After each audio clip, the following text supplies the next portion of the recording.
రైతుల పరామర్శ పేరుతో విధ్వంసక ర్యాలీ చేయడం జగన్కే చెల్లాయని మంత్రి అచ్చెన్నాయుడు మండిపడ్డారు.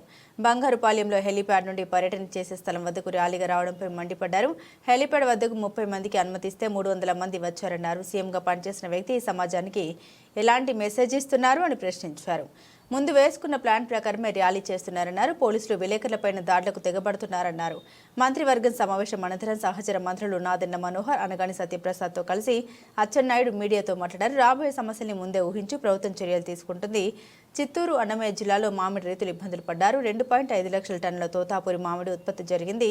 మామిడి ఉత్పత్తి బాగా పెరిగేసరికి ధర తగ్గింది. తోతాపూరి మామిడిని పల్ప్ పరిశ్రమలే కొంటాయి.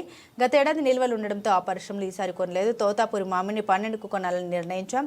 8 రూపాయలకు మామిడి కొనాలని ఆయా పరిశ్రమలకు చెప్పాం. ప్రభుత్వం తరపున కిలోకు 4 రూపాయలు సహాయం చేస్తాం. అన్నమయ్య జిల్లాలో 99% కొనుగోలు చేశాం. చిత్తూరు జిల్లాలో 80% కొనుగోలు జరిగింది. ఇంకా కొంటున్నాం. రైతులను ఆదుకున్నాక ఇప్పుడు పర్యటన చేయడం సరికాదు. 5 ఏళ్ల పాటు ఎవరిని పరామర్శించకుండా మమ్మల్ని అడ్డుకున్నారు. రైతుల సమస్య పరిష్కరించాలన్న ఆలోచన జగన్కు లేదు. శాంతి భద్రతలకు విఘాతం కలిగించాలని చూస్తున్నారు. రాష్ట్రానికి పెట్టుబడి రాకుండా చూడడమే జగన్ ఉద్దేశం కనబడుతుంది. ముందుకెళ్లిన కారు వెనక్కి రావడం, పక్కకు రావడం అంతా ఓ ప్లాన్. చిత్తూరు జిల్లా రైతు ప్రకాష్ రెడ్డి తోటలోని మామిడినే ముందు అమ్మేశారు.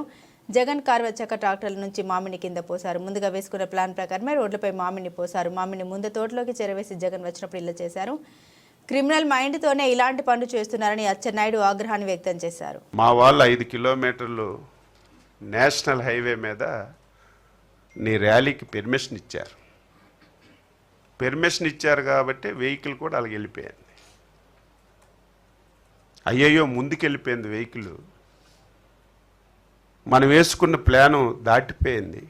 మళ్ళీ వెహికల్ వెనక్కి తీసుకొచ్చి పక్కనున్నటువంటి ఒక సర్వీస్ రోడ్లోకి వెళ్ళి సెట్టింగ్ అంతా నా కారు కరెక్ట్గా పలానా ప్లేస్కి వస్తుంది, వచ్చేటప్పుడే మనం అనుకున్న ప్లాన్ సక్సెస్ అవ్వాలని ముందు ఒక ప్లాన్ వేసుకున్నారు. ప్లాన్ ప్రకారమే జరిగింది. ఒక కార్యకర్తలు పరుగెడుతున్నారు. ఆయన కాల్లోనే ఆయన కాలు పెట్టుకొని కింద పడి తలకు దెబ్బ తగిలింది. వెంటనే సెకండ్లో పోలీసులు లాఠీ చార్జి, పోలీసులు సితకబాదీశారని సాక్షి పేపర్లో స్క్రోలింగ్లు, సోషల్ మీడియాలో విపరీతంగా ట్రెండ్ చేశారు. ఏమనుకుంటారు అమాయకులు? పోలీసులు ఏదో లాఠీ చార్జి చేశారు, కార్యకర్తలు కొట్టేశారని ఆ వ్యవహారం జరిగింది.